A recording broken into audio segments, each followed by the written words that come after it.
Y también el secretario de Estado Marco Rubio habría sostenido conversaciones discretas con el nieto del ex jefe del régimen cubano Raúl Castro, según el medio de comunicación Axios. En medio de la presión sin precedentes de Estados Unidos sobre la dictadura comandada por Miguel Díaz-Canel, el diálogo de Rubio con Raúl Guillermo Rodríguez demostraría que Raúl Castro continúa siendo el verdadero centro del poder en Cuba, según Axios. Un funcionario de Estados Unidos habría dicho que no son negociaciones formales, sino decisiones sobre el futuro. El régimen cubano busca en Rusia su aliado respaldo en medio de la grave crisis energética y el inédito embargo petrolero por parte de Estados Unidos. El canciller ruso Sergei Lavrov y el del régimen Bruno Rodríguez sostuvieron un encuentro en Moscú para gestionar mayor cooperación estratégica. El Kremlin ha dicho que está discutiendo la ayuda con La Habana en medio de informes de que Rusia estaría preparándose para enviar crudo y combustible a Cuba, a pesar que el presidente Donald Trump advirtió que impondría aranceles a los países que vendan petróleo a la isla.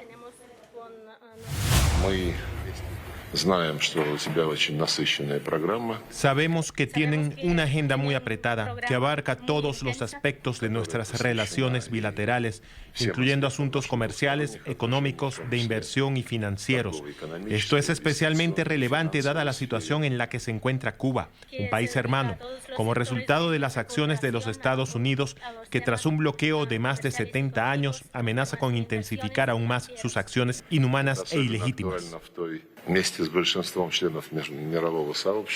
Junto con la mayoría de los miembros de la comunidad internacional, hacemos un llamamiento a los Estados Unidos para que actúen con sentido común y responsabilidad y se abstengan de llevar a cabo sus planes de bloqueo naval de la Isla de la Libertad.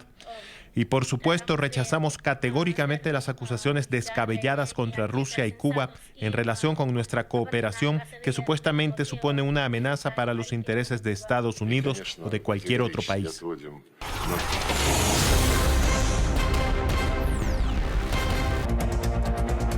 Un vuelo de la aerolínea Air Europa llegó el martes por la noche a Venezuela y se convirtió en el primero que reanuda la ruta desde España hacia Caracas tras la caída de Nicolás Maduro. El Boeing 7879 Dreamliner aterrizó en el aeropuerto internacional de Maiquetía a las 9 de la noche, hora local.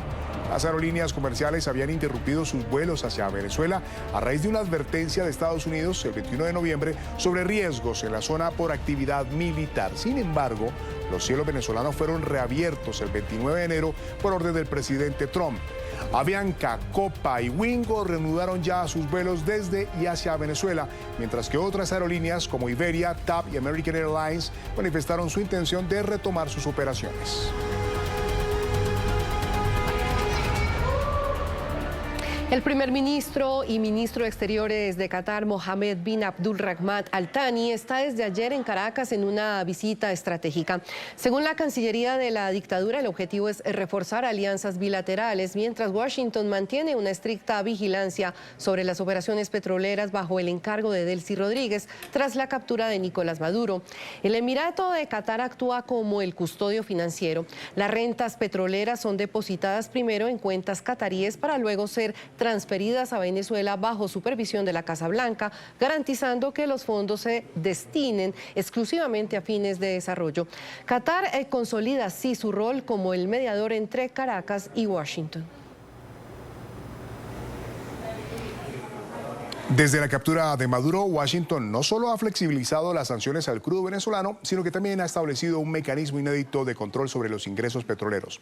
Hace unas semanas, el secretario de Estado, Marco Rubio, informó al Congreso sobre los recursos provenientes de la venta de crudo, que iban a ser depositados en una cuenta en Qatar bajo supervisión de Washington, obligando a Delcy Rodríguez a presentar planes de gasto mensuales que deben ser aprobados antes de liberar los fondos. Bien, se ha informado de que el petróleo se vendió por 500 millones, de los cuales 300 millones fueron a parar a Venezuela. ¿Qué pasó con los otros 200 millones? Según tengo entendido, por ahora siguen en la cuenta de Qatar. Bueno, en la cuenta, pero al final se transferirá. Es una cuenta a corto plazo, al final será una cuenta bloqueada del Tesoro de los Estados Unidos aquí en los Estados Unidos. ¿Y también se auditará?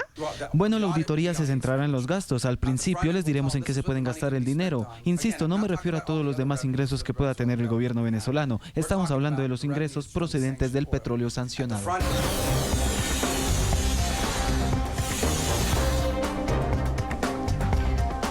Tras la destitución del presidente interino José Gerí, quien solo duró 130 días en el cargo, el Congreso de Perú elige hoy a un nuevo encargado de la presidencia en una sesión clave que podría redefinir el rumbo político de este país. 4 candidaturas compiten en una votación decisiva. La elección se produce en medio de una persistente inestabilidad institucional que ha marcado la política peruana en los últimos años. Sin embargo, en contraste con la volatilidad del escenario político, la economía exhibe señales de fortaleza. La jornada legislativa no solo definirá un nuevo liderazgo, sino también pondrá a prueba la capacidad del sistema político peruano para recuperar gobernabilidad sin comprometer el dinamismo económico que distingue actualmente al país en la región. Vamos a Lima, justamente con Oliver Rodríguez, periodista de NTN 24. Buenas tardes, Oliver, adelante. Sí, muchísimas gracias por el contacto. De hecho, horas después de ser destituido por el Congreso, José Gerí abandonó el Palacio de Gobierno en medio de un ambiente de tensión. A su salida por la entrada principal fue insultado, increpado por ciudadanos que se encontraban en los alrededores, evidenciando justo el malestar generado tras su breve paso por el poder. De hecho, su destitución, hay que recordar, fue aprobada por el Parlamento con 75 votos a favor, 24 en contra y 3 abstenciones, en medio de investigaciones por presuntas reuniones irregulares con empresarios, contratistas del Estado y cuestionamientos también sobre decisiones tomadas durante su gestión. Vamos a escuchar, nosotros pulsamos las declaraciones de algunos ciudadanos tras esta nueva destitución presidencial y esto fue lo que le dijeron a NTN 24. Lo que se veía venir ya por su actuación, que ha sido siempre criticada por la población. ¿Está de acuerdo que haya ocurrido eso? Sí, ya había demorado mucho, deberían haberlo vacado así hace rato ya. Queremos tener un nuevo presidente que, bueno, sea en los lineamientos, ¿no?, del bien. Lamentablemente son varios presidentes, creo que en 10 años han pasado, si no me equivoco, unos 5 por lo menos. Y eso es lamentable para nosotros, los peruanos. Por el tema de la seguridad, creo que también presionó al resto del Congreso a buscar algo, ¿no? Y la verdad que también se lo merecía. La estabilidad de Perú, a mi punto de vista, se basa más que nada en la económica. Así que mientras no saquen a Julio Velarde, pueden cambiar 10 presidentes, ¿lo has visto? 20 más, ¿por qué no? Todos son corruptos. Bien, allí los escuchábamos. Para muchos peruanos, la salida de Gerí profundiza esta crisis política que parece no tener fin. En la última década, el país ha visto pasar a varios presidentes sin que logren completar su mandato. Entre ellos, Pedro Pablo Kuczynski, Martín Vizcarra, Manuel Merino, Francisco Sagasti, también Pedro Castillo y Dina Boluarte. El actual presidente del Congreso, Fernando Rospigliosi, anunció que este miércoles se realizará un pleno extraordinario para que las bancadas parlamentarias voten y se defina quién asumirá la presidencia del país de manera interina tras la censura que dejó vacante el cargo. Yo soy Oliver Rodríguez desde Perú y con esto retorno con ustedes a los estudios de NTN 24.